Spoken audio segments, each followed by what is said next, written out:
While there are many outside factors that can affect the success or failure of your startup, there is one thing for sure that you can control that can help you, and that's your network. Your network can help you find not only key employees, but also board members and even investors that will help you succeed. With so much potential value stored in your network, there is no reason for you to not have the biggest and best network. First and foremost, though, is to avoid being that networking jerk. This is the primary rule of networking. I remember this one time I was at a networking event, and I noticed this guy going around the room and introducing himself to everyone. He would maybe talk to someone for only a few minutes before he would move on to someone else. At one point, he even circled back and reintroduced himself to someone he already met. This is not networking. In the end, this guy ended up with no real connections, and he would have done a lot better if he just stayed with one person for the entire event and had a meaningful conversation.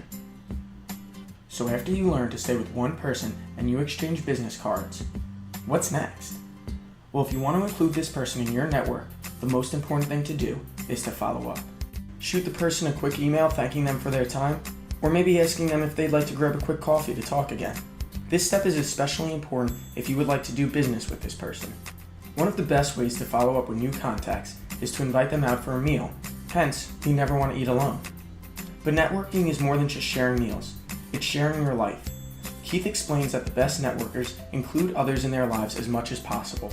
Whether that's inviting your new friends to the latest show in town, bringing them on your next fishing trip, or even challenging them in a golf tournament, the important thing is to welcome them into your life so that they become more than just a business card. Finally, after you've become a master networker, it can be difficult to continuously expand your network, but at that time you'll be smart enough and skilled enough to network with the right people. Your fastest way of growing your network will be to network with other expert networkers. By doing this, you'll be growing your network to include all of their connections. Remember though, that networking is also a two-way street, so all of your connections will also become their connections.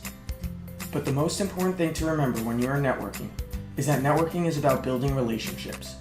And since relationships take time, it's best to start today so you're ready for the challenges you face tomorrow.